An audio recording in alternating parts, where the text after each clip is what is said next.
ایک اعتراض جو محبان اہل بیت علیہ السلام پر کیا جاتا ہے وہ یہ ہے کہ شیعہ افراد میں حافظ قرآن نہیں ہوتے، شیعہ لوگ نعوذ باللہ قرآن حفظ نہیں کرتے۔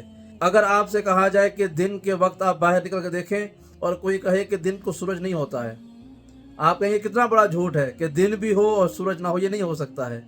تو یہ اسی طرح کا ہی جھوٹ ہے کہ شیعوں میں حافظ قرآن نہیں ہوتے۔ ایک انتہائی بھونڈا قسم کا جھوٹ ہے، انتہائی بڑا جھوٹ ہے، غلیظ جھوٹ ہے۔ اور جھوٹ بولنے والے کون ہیں؟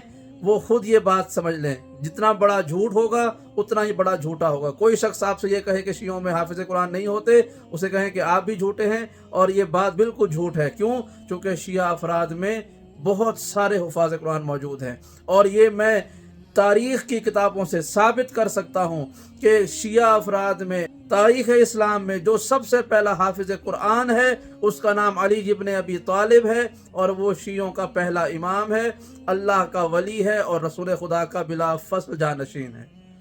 تو ہمارا تو سلسلہ امامت کا آغاز ہی ایک حافظ قرآن سے ہوتا ہے۔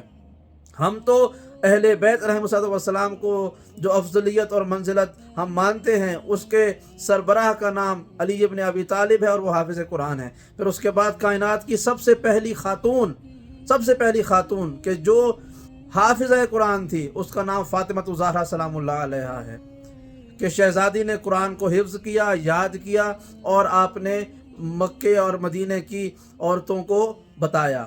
پھر اس کے بعد امام حسن مجتبیٰ، امام حسین علیہ السلام، ہمارے ہر امام کے پاس قرآن مجید کا علم سینے کے اندر موجود تھا الہی طور پر۔ ان افراد نے کسی استاد کے پاس بیٹھ کے حفظ نہیں کیا، الہی طور پر ان کے پاس حفظ قرآن موجود تھا، تو حافظ قرآن تو وہ تھے ہی۔ تو ہمارے تو ہر امام کے پاس حفظ قرآن کا اعزاز موجود تھا۔ پھر ہم آگے بڑھتے ہیں۔ آج اس تاریخ میں اگر کوئی شخص آپ سے کہے نا کہ شیعوں میں قرآن کے حافظ نہیں ہوتے، سمجھ جائیے گا وہ جھوٹ بول رہا ہے، وہ سنی سنائی بات پہ عمل کر رہا ہے، اس نے کبھی تحقیق نہیں کی ہے۔ ایران میں، عراق میں، حوزہ علمیہ میں اساتذہ، جوان، بزرگ، بچے، بوڑھے، مرد، عورتیں، سب کے سب آپ کو حفاظ ملیں گے۔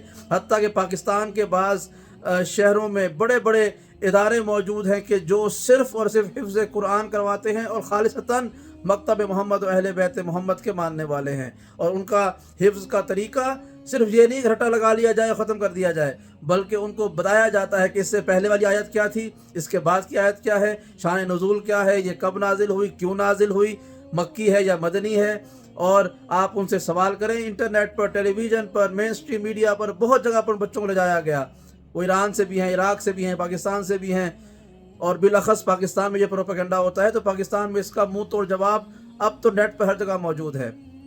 ہاں یہ ہے کہ ہمارے یہاں اس لیے تعداد میں شاید کم ہوں گے حفاظ، کیونکہ ہماری زیادہ توجہ جو ہے وہ قرآن کو سمجھنے اور سمجھانے پر ہے، حفظ کرنے پہ شاید توجہ کم ہوگی، لیکن پھر بھی جو ہمارے ہاں حفاظ کتاب ہیں وہ دنیا کے رٹے لگانے والوں سے بہت بہتر ہیں۔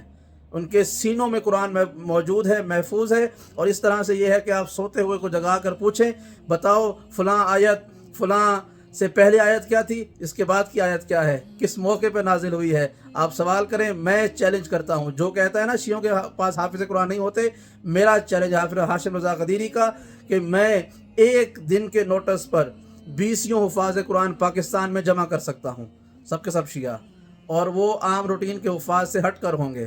علماء میں حفاظ موجود ہیں، ہمارے گھروں میں حفاظ قرآن موجود ہیں، میری اہلیہ زوجہ قرآن حافظ قرآن ہے، میری بیٹی حافظ قرآن بن رہی ہے، ہمارے اور گھر کے افراد۔ تو حفظ قرآن ایک اعزاز ہے جو انسان چاہے حاصل کر سکتا ہے۔ تو جو شخص یہ کہے کہ شیعوں میں حافظ قرآن نہیں ہوتے وہ جھوٹ بولتا ہے، اور اس پر خدا اور رسول اور فرشتوں کی لعنت ہے۔